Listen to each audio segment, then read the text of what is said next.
Toxic positivity.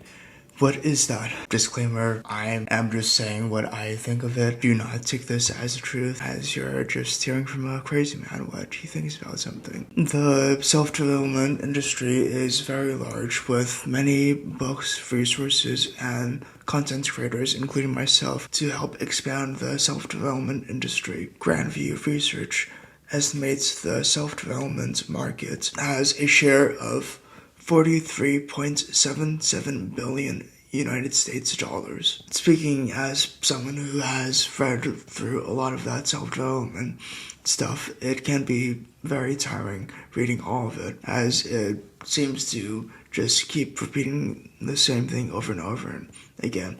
I've spoken to people who think of self-development ideas as platitudes, things that people say to get them by, and I have felt that myself as well. Yet there are still some of those people who almost always exude positivity.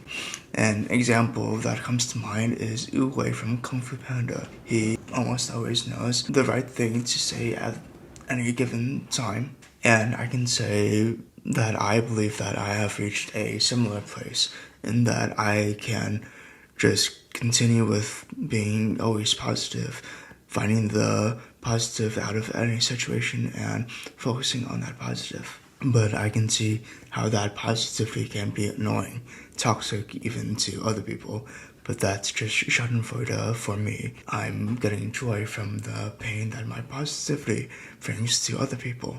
It's difficult to explain how to reach this sort of enlightened stage of my life, as it's very unlikely that people have gone through the same experiences that I have.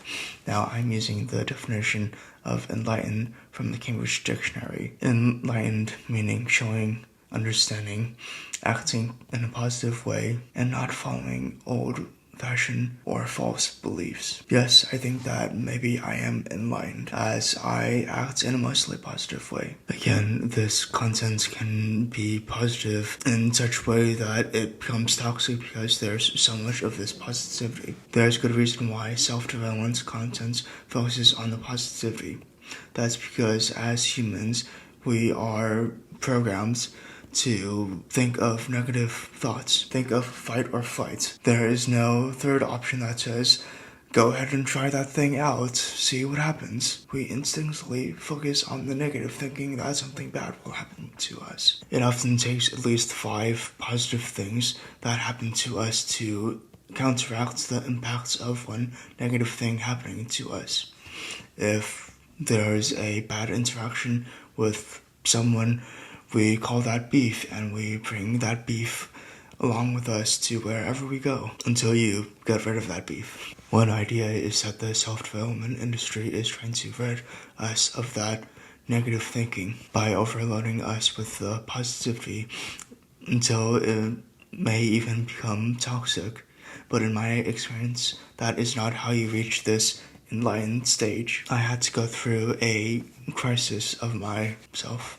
A time where I had an overload of negative thoughts, and from that place I was able to see the positivity in life and start to love myself, and I got out of that negative place. And now with that experience, I can continue with just being positive. And the self-development industry is so focused on the positivity, so it seems, but you need to have those negative experiences to get to where I am now in this sort of enlightened, positive thinking way. I've reached this enlightened state by introducing practices of self-love and mindfulness. The mindfulness comes in whenever something happens to me.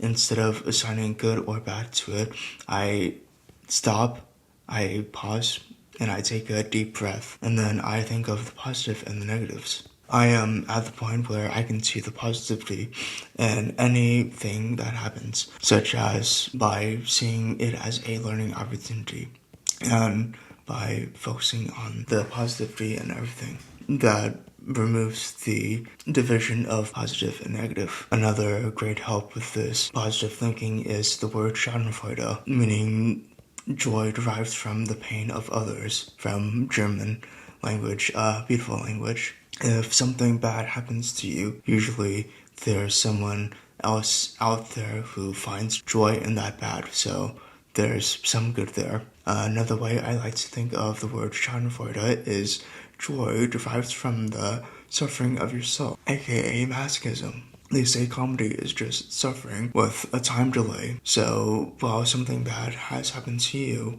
it will be joyful for future you, who will be a real Richard, aka a real Dick. And the way that I got to this positive place was by going through this crisis. This crisis allowed me to develop myself, and it has developed my practice of self-love to the point where I do love myself. And because I love myself, since I got through this crisis, I can get through any other crisis.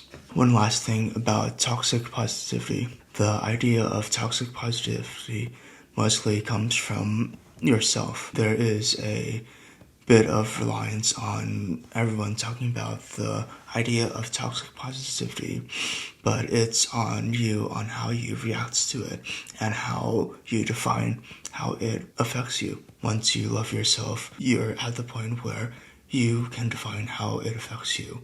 So for me, I don't really think about toxic positivity. I just think about positivity, and that's all. Thanks for watching this video. More videos on self-sabotage as well as self-love are expected to be released soon, as well as shorts on mindfulness as well as music therapy, so long as I don't sabotage myself. If you enjoyed watching this video, please give a like. If you want others to have access to it, please share. If you want to be notified when I release other videos, please subscribe, and please share any comments. Until next time, bye.